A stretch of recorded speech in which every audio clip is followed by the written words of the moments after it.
ಅಲ್ಲೇನು ನೋಡಿ, ಬಿಜೆಪಿಯ ನಂಬರ್ ಕಡಿಮೆ ಆಗ್ತಾ ಇವೆ. 46 ಕ್ಷೇತ್ರಗಳಿಗೆ ಬಿಜೆಪಿ ಇಳಿದಿದೆ. 23 ಕ್ಷೇತ್ರಗಳಲ್ಲಿ ಆಮ್ ಆದ್ಮಿ ಪಾರ್ಟಿ ಮುನ್ನಡೆ.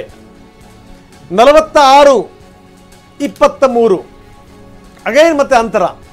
50ರಲ್ಲಿದ್ದಂಥ ಭಾರತೀಯ ಜನತಾ ಪಾರ್ಟಿ 46ಕ್ಕೆ ಬಂದಿದೆ. ಆದರೆ ಅಂತರ ನೋಡಿ 23, 46.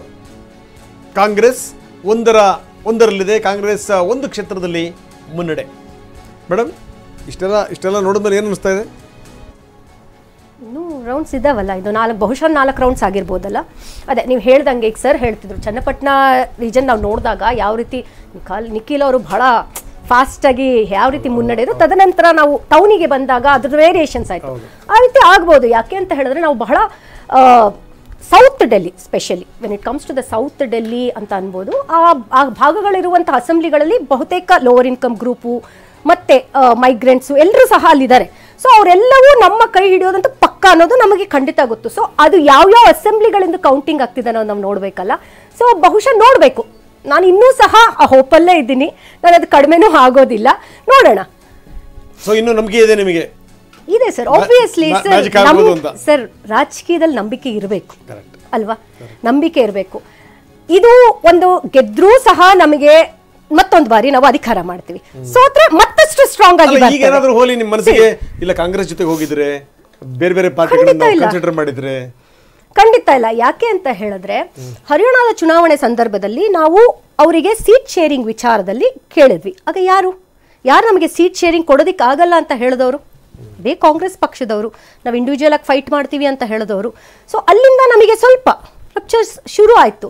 ಬಟ್ ನಮ್ಮ ಒಂದು ಕಂಪ್ಲೀಟ್ ಫೋಕಸ್ ಇದ್ದಿದ್ದೆ ನಾವು ಕೇಂದ್ರ ಚುನಾವಣೆಗೆ ನಾವು ಬೇರೆ ರಾಜ್ಯದ ಸೀಟ್ ಶೇರಿಂಗ್ ಇಂದ ಹಿಡಿದು ನೋಡಿ, ಈಗ ನಿಮಗೆ ಇಲ್ಲಿ ಶೇರಿಂಗು ಇಲ್ಲ, ಇಲ್ಲಿ ಸೀಟು ಇಲ್ಲ ಅಂತ ಸ್ಥಿತಿ ಆಗ್ಬಿಡ್ತಲ್ಲ ಸರ್. ನೀವು ಒಂದು ವಿಚಾರ ಯೋಚನೆ ಮಾಡಬೇಕು.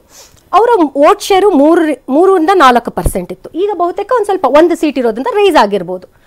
ಬಟ್ ನಮಗೆ ಇಲ್ಲಿ ನಾವು ಬಹಳ ಕಾನ್ಫಿಡೆಂಟ್ ಆಗಿ ಆಮ್ ಆದ್ಮಿ ಪಕ್ಷಕ್ಕೆ ನಾವು ಮಾಡಿರುವಂಥ ಗ್ರೌಂಡ್ ರಿಪೋರ್ಟ್ ಆಗಿರ್ಬೋದು, ಗ್ರೌಂಡ್ ಡೆವಲಪ್ಮೆಂಟ್ಗಳು ಇವೆಲ್ಲವೂ ನಮಗೆ ಫೇವರಿಂಗ್ ಆಗಿರ್ಬೇಕಾದ್ರೆ ನಮ್ಗೆ ಅನ್ಸಿದ್ದು ನಾವು ಇಂಡಿವಿಜುವಲಿ ಫೈಟ್ ಮಾಡ್ತೀವಿ. ಇಲ್ಲಿ ಒಂದು ಸಂಗತಿಯನ್ನು ಹೇಳಲೇಬೇಕು ನೋಡಿ. ಒಂದೊಂದು ರಾಜ್ಯದಲ್ಲಿ ಇಂತಿಂಥ ಮತದಾರರು ಇಂತಿಂಥ ಪಕ್ಷದ ಕಡೆಗೆ ಹೆಚ್ಚಿನ ಒಲವು ನಿಲುವು ಇದೆ ಅನ್ನುವಂಥದ್ದನ್ನು ನಾವು ನೋಡ್ಕೊತಾ ಬಂದಿದ್ದೀವಿ. ರಾಜಕಾರಣದಲ್ಲಿ ರಮೇಶ್ ಜಿ ಅತ್ಯಂತ ಸಹಜ. ತಾವಿಬ್ಬರು ಕೂಡ ಬಹಳ ಹತ್ತಿರದಿಂದ ರಾಜಕೀಯವನ್ನು ನೋಡಿರುವಂಥವ್ರು. ಕೆಲವೊಂದು ಕಡೆಗೆ ಏನು ಅಂತಂದರೆ ಹಿಂದುಳಿದ ವರ್ಗದ ಮತಗಳು ಕೆಲವೊಂದು ಕಡೆಗೆ ಬಿಜೆಪಿಯನ್ನು ಹಿಡಿದ್ರೆ, ಇನ್ನೊಂದು ಕಡೆಗೆ ಏನು ಅಂದರೆ ಕಾಂಗ್ರೆಸ್ ಕೈ ಹಿಡಿತವೆ ಅನ್ನುವಂಥ ಮಾತು. ಅಲ್ಪಸಂಖ್ಯಾತ ಮತಗಳು ಕಾಂಗ್ರೆಸ್ ಕೈ ಹಿಡಿತವೆ ಅನ್ನುವಂಥ ಮಾತು. ಯಾಕೆ ಒಂದು ಪಾರ್ಟಿ ಭಾಳ ವಿಭಿನ್ನವಾಗಿ ನಿಲ್ಲುತ್ತೆ, ಭರವಸೆ ಹುಟ್ಟಿಸುತ್ತೆ, ಇಲ್ಲಪ್ಪ ಪ್ರಜಾತಂತ್ರದ ಬೇರುಗಳು ಇನ್ನೂ ಕೂಡ ಗಟ್ಟಿಯಾಗಿವೆ ಅಂತ ಯಾಕೆ ಅನಿಸುತ್ತೆ ಅಂತಂತಂದರೆ, ದೆಹಲಿಯ ವಿಚಾರಕ್ಕೆ ಸಂಬಂಧಪಟ್ಟಂಗೆ ಒಂದೇ ಒಂದು ಪಾರ್ಟಿ ಯಾವುದಿತ್ತಪ್ಪ ಅಂತಂದ್ರೆ ಆಮ್ ಆದ್ಮಿ ಪಾರ್ಟಿ. ಇರೋದ್ರೆ ಸಾಮಾನ್ಯ ಸಂಗತಿ ಆಗಿರಲಿಲ್ಲ ಸರ್. ಬೇರೆ ಇವನ್ನ ಸಿಂಗಲ್ ಡಿಜಿಟ್ ಇಳಿಸ್ಬಿಟ್ಟು ತಾವು ಅಧಿಕಾರ ಅದು ಮೊದಲು ಬಂದಿದ್ದೆಷ್ಟು ರಾಜೀನಾಮೆ ಕೊಟ್ಟು ಮತ್ತೆ ಚುನಾವಣೆ ಘೋಷಣೆ ಮಾಡಿಕೊಂಡು ಅವ್ರ 96% ಮತಗಳನ್ನು ಪಡೆಯೋದು ಅಂತಂದರೆ ಸಾಮಾನ್ಯ ಸಂಗತಿನ? ಇದೊಂದು ಭರವಸೆ. ಆದರೆ ನೋಡಿ, ಈಗ ಆ ಭರವಸೆನೂ ಕೂಡ ಅದು ಹುಸಿ ಆಗ್ತಾ ಇದೆ ಆಮ್ ಆದ್ಮಿ ಪಾರ್ಟಿ ವಿಚಾರಕ್ಕೆ ಸಂಬಂಧಪಟ್ಟಂಗೆ. ಏನು ರೀಸನ್ ರಮೇಶ್? ದೆಹಲಿ ರಾಜ್ಯ ಅಲ್ಲಲ್ಲ, ಮೊದಲು ರಾಜೀನಾಮೆ ಕೊಟ್ಟು 2ನೇ ಬಾರಿ ಬಂದ್ರಲ್ಲ, ಅವಾಗ 94 ಪಾಯಿಂಟ್ ವೋಟ್ ಶೇರಿಂಗ್ ಅಲ್ಲ, 60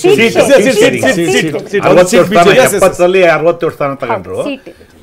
ಇಲ್ಲಿ ಬಹಳ ಪ್ರಮುಖವಾಗಿ ನೀವೇನು ವೋಟ್ ಶೇರಿಂಗ್ ಹೇಳ್ತಾ ಇದ್ದೀರಾ, ನೋಡಿ ಉದಾಹರಣೆ ಕರ್ನಾಟಕ.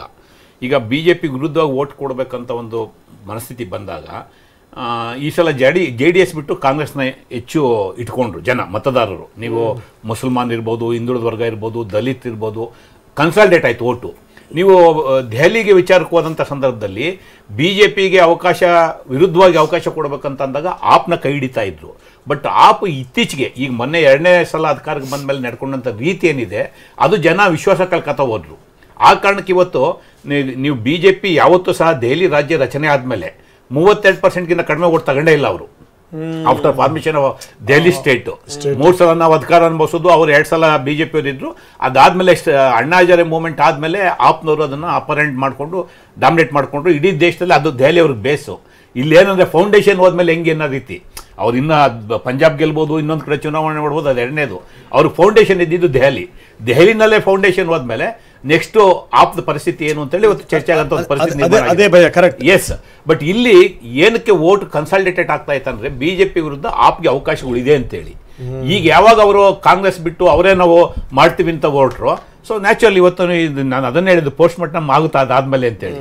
ಇವತ್ತು ವೋಟ್ ಶೇರಿಂಗ್ ನೋಡಿದ್ರೆ 18ರಿಂದ 22 ಕ್ಷೇತ್ರ ನನಗಿರೋ ಇನ್ಫಾರ್ಮೇಷನ್ನು ಆಪ್ಗೆ ಕಾಂಗ್ರೆಸ್ಸಿಂದ ತೊಂದರೆ ಆಗಿದೆ. ಅಂದರೆ ಕಾಂಗ್ರೆಸ್ಸು ಮತ್ತು ಆಪ್ ಹೊಂದಾಣಿಕೆ ಆಗಿದೆ ಅಂದರೆ ಮತ್ತೆ ಅಲ್ಲಿ ಅಧಿಕಾರ ಹಿಡಿಯೋ ಅವಕಾಶ ಇತ್ತು ದೆಹಲಿನಲ್ಲಿ.